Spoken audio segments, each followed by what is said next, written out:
السلام عليكم ورحمة الله وبركاته. كم تدفي جالة تم تطر دوتا كينيا هاي قد تينيا ولك خارج ترى ما بتاعي دو أنو تدور ولك يورد لفت في ونودر كتر لك كيم قال ندر من يسور أبنو إن جال تطر مقرأ قبض ترى روي دايما ترى قرقر جرال فكاتي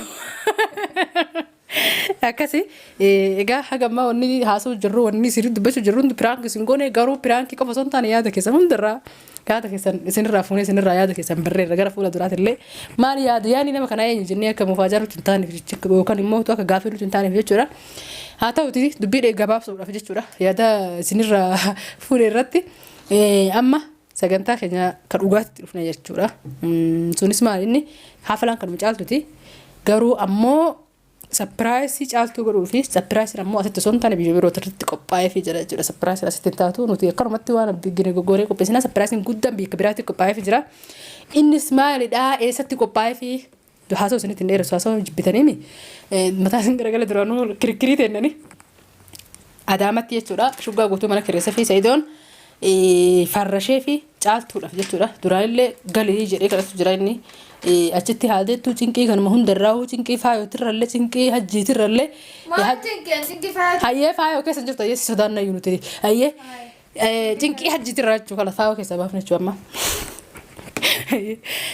Allahu akbar sodaa abbaa marreedha gurbaan salaattu balee gurbaan cinqinaa walumaa salaatii hidhatee sodaa isaa hidhatee salaatii hidhatee beekte sodaa abbaa kiyyaa ta'eessa Allahu akbar sodaa abbaa kiyyaa gurbaan osoo duwwaatiin salaatii hidhatee masgajaa kaa'ate astaghfirullah amma sodaate jechuudha hajji kofarratti beeksi deebisna hajjiin asii si rakkisaa jira ani waa hunda siif si danda'a waan ati barbaadde hundaanuu si bira jira raashina meeshaa baxbaqaatis nama furuusha bitee kireessa fi jechuudha gibbii guutuu karam tokko isiin cinqine dalayduu qopheessa fi jechuudha ta'e isii ulumaa teessiftuu waan isiin barbaadde hunda taggootuu fi meeshaan bitamee jira jechuudha meeshaa maallaqa isaa baasee bitee sanumaaf rakkoo isaanii sana mee fura jedhee asitti illee baay'ee isaa wajjin wajjin rakkasaa ture waan ta'eef achitti isa eegu jira caaltuuf ammoo tikeettiin muramee fi asii ammoo waan isiin barbaaddu qophaa'ee fi boru malee iftaan jechuudha gara Itoophiyaa bararuudha fannuun itti xumuramee fi wanni akkasumas takka tasiin baaftuun jirtu lubbuu isii qofaan achitti argamte guyyaa boru malee iftaan jechuudha bararuudhaaf tikeettiin muramee wanni hundi jaahisa ta'eef jira caaltuudha jechuudha. Caaltu maal namni hundi harka jira caaltu malee hin taane fedhiiroo egaa caaltu irraa yaadan fuunee isiniin jennee jirra akkuma duraa hedduu takka rakkachaa jira dararamaa jira hajjii walitti araaramtaa innaan hin araaramu du'ee bada malee jechuudha akkuma reefu isin agartan silaa hajjiin eega walitti kan araaramtaate wanni isin biyyatanii abdattee teettu hin jiru jechuudha wanni isin abdattee teettu hin jiru isin hin jiru eega if dandeetiin ani cinqii isaati irraa jira dheettee hajjiidhaan hin araaramu abadan eega keetti taate waan isin barbaaddu jechuudha waan isin feene jenneen miireef dura araara hajjii amma ammoo waan isin inshallah hin gammachiisna hunda gammachiistee fakkaatti hunda harka dubbintuni nuti illee nutaata jirti dhugaa dubbachuudha fi biyya namaa keessatti dararamu irra biyya ifiititti bakka aaliin isaa jirutti bakka aaliin isii jirutti dararamtu illee achitti dararamu wayyaa garuu wanni dararamtu jiru wanni hundi qophaa'ee fi jira jechuudha gara fuula duraa taate malee ammaaf wanni hundi jaahisa caaltuun ammoo kabajaadhaan si geggeessuudhaaf ni maal jettaa yaadarraa isiniif fuuna hedduu takka gammaddaniitti illee harka dha'uu jirta namuutu maaliif gammaddee ni feete akka caaltuun biyya galta. Ayyuhaa sanuma dubbisu jirra waan ta'eef wanto waagaltu gammachuu nu dhaga'ama. Waa'ee galaa kana reefullee dubbanne turre namni hundi cinaan tokko haa galtuudha cinaan tokko immoo haa teettu jedhe amma immoo isiin hajjitti araaramtu eebata duraan isiin hajjii jaalatti hin kijibdii uleen tulillee taatee fi hundi taatee fi jedhanii turanii viidiyoo duraatu irratti jechuudha amma immoo isiin hajjitti araaramu du'uunaa wayyaa isiin jedhaanii namuu hin gammade jechuudha gara isii kanatti gabaabdumatti irra deebi'eetiin isin hima akka dubbiin isin harkaa wanti hin jenne jechuudha. Amma namoota dubbii tagalaa irratti harka dha'uu jiranii moo waan biraatti isaan gammachiisee moo saniif harka dhaanii nama hundarraafuu yaada fuuna ati haa galtu jettee jirta. Ayyoo. Ati abboota ta'u. Awwaayii rabbummaan godhee silaa caaltoon asii biyya tana keessaa gajjii jala galtee moo waan ni hafi hin jirtu ani iddoon gammati. Haa ta'u. Anillee akkasumaallee osoo simmaan asii galte bannee nagahatti baanemi cinqaa jalaa baate siilee nagahaan jiraatti. Osoo ijum hajjii duraasii deemte jechuudha. Hajjiin waan na duubatti hin jiraattu dheetti akkana godhataan. Hajjiin waa yoo siin as keessa hin jiraatin akkanatti nama dararuun qabu kaa. Akkanatti onnellee qabu gajjedhee dalagatee jiraata nagaan jechuudha. Amma immoo si tasiraaf gajjedhee dalagatuu dida. Isii abdateeti. Isii abdatee ta'e waa isiin jiraataa jira jechuun. Raahin maal jettati?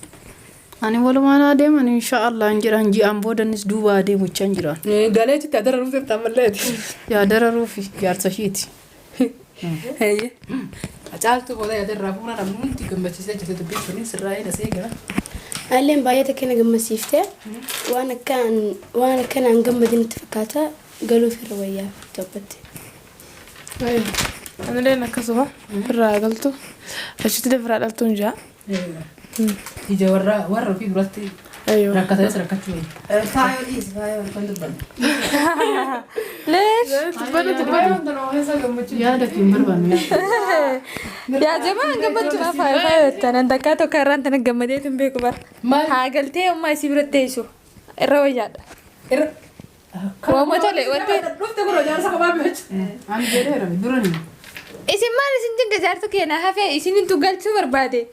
Lees gisee waan takka dubbadde irra deebistan dubbii. Sirratti hin deebine karaa sayyee sirratti hin deebine. Tamam. Hammi shi caaltu Isitti yaada teessa. kana sirrii Yoo caaltuun akkuma ati gammadde karatti sillee hin galattee gammadde dhugumaan jaarsa fi sii dhiifte wantiidha wanta akkasiin jittuu hin jiran jechuudha. Yoo ammoo hin taa'eette sii fi hajjattee eegu deemte. Hayyee caaltu. Du'aa garaagaraa keessa. Ani hin galu hin jedha. hin jenne. Akkana si godha. Hin jenne. Dararaa isaa kun ta'ee fi isin jennan Dhugaa dubbachuudhaaf Sa'id baay'een galateeffadha. Galatamummaa asittillee nafaaraan rakkate. Achittillee deemee mana kireessee akkasitti nawaamuu isaati baay'ee tokko isa galateeffadha. Galatamummaa ulfaadhu kabajamii akkanumatti nama yaadu ta'in jedhaani maaliif ani bara dheeraas ture waggaa dheeraas keessatti Yaman keessa. Kanaafuu waggaa amma kanaa ture galee maatii kiyya irratti ba'aa ta'uun barbaaduun jedha. Maaliif Sa'idillee rakkisuun barbaadu kanaafuu of danda'e inshaallah of danda'e ofii kiyyaa fi galuu barbaada malee galee nama rakkisuun barbaaduun jedha. Kuno dhagaa irtuma dhiira yaa jamaa dura lakkii taatee fi jennaan diddane caaltuudhaa taatee fi yeman. Rakkinummaan caaltuun qabdu maali? Infeetu Eenyu fasitti hafuu deemta ijaarsa ditte. Nama infeetu tokko of asitti hafuun bas galee nama rakkisuun fedhe. hajjiidhaaf kaa dhufee balbala qaxqaxee jalaa. Suuta olseessisuuf. Ankan aku dulu betani. Tara tak haji deh betani laltani. Tara tak galetani laltani. Hajji didde duraan osoo isin hajji walitti araaramnetti tikkeettiin buramsuun illee kisaaraan Sa'idii sun haa badu jechuu deemna. Eega hajjitti araaramnetti wanni isin asitti didduuf maali? Jalatte. Dhugaa dubbachuuf hedduu takka wanni kun namni kun maalleen kunillee baala mukaan ta'anii namni gargaaran hedduutu jira kan hin qabne kan miidha hin qabne kan namni rakkataan baay'eetu jira. Garuu ammoo rakkoo tana furuudhaaf maallaqa guddaa kan nama meeqa silaa ittiin gargaaruu danda'u baasee jechuudha. Wanni kun sadaqaa miti beeki. Sadaqaan akiratti sii dhufti. Nama fayyaa qabu gargaaru. Nama jaarsi isaa fayyaa qabu ka jaarsa akkanumatti iyyaalummaa walii gadi saggaaru kana gargaaruun sadaqaa miti rabbi biraa ajiree argadha jedheeti bisuma gargaaruudhaaf ta'u obbolummaa jedhee si gargaare malee jechuudha. Saniif amma kisaaraan isaa kun yookaan rabbi biraa ajiree argadhatti hin qabdu. Yookaan nama biraa galata argadhatti hin qabdu naannoo caaltuun galata isaa himutti hin jirtu afaan dubbattee malee galata isaa silaa amma dhayitee jettee Itoophiyaan tuffa goontaan tikkeettii murteessee deebuu barbaaddi dandeessi. Achitti manni qophaa'ee jira. Lammaffaa raashina isii waan isiin baatii sadii afur nyattu bitamee qophaa'ee jira. Mana qofaa mitoonni kun qophaa'e manni farrashamee jira. Kisaaraan isaa tun garaas nyattu.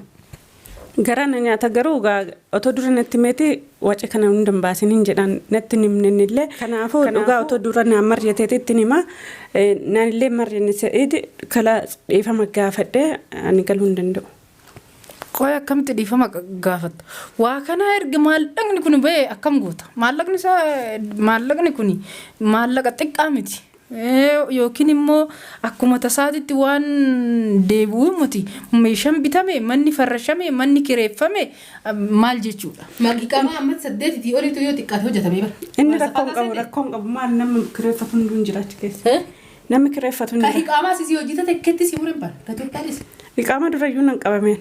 Maaliif isatu haaromsee? Dura nan qaba bas yoo tikkeetti ta'e malee. Hayyee amma hayyee kisaaraan kan biyyaa sana. Kalaas namni kireeffataa miiree Namni barka manni kiraa namni kireeffatu dabalee itti armeessa sii bitame malee.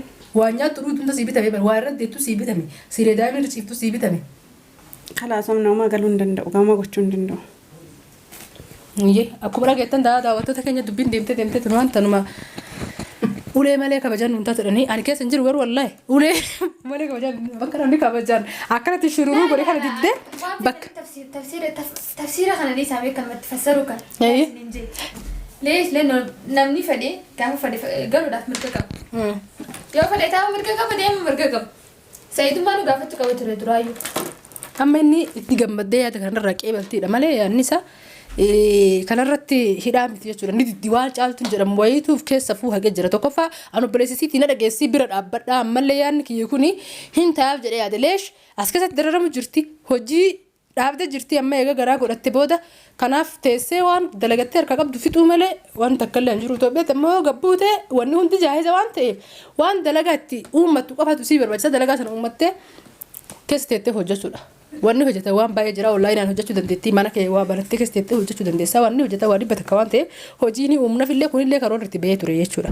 Kanaaf eega ta'uu diddee sagalee nakaafee diddee diddiimattee gammaddaniitu jirtan caaltu gara Itoophiyaa geggeessuudhaaf garuu piraankii taata. Caaltu faaya gara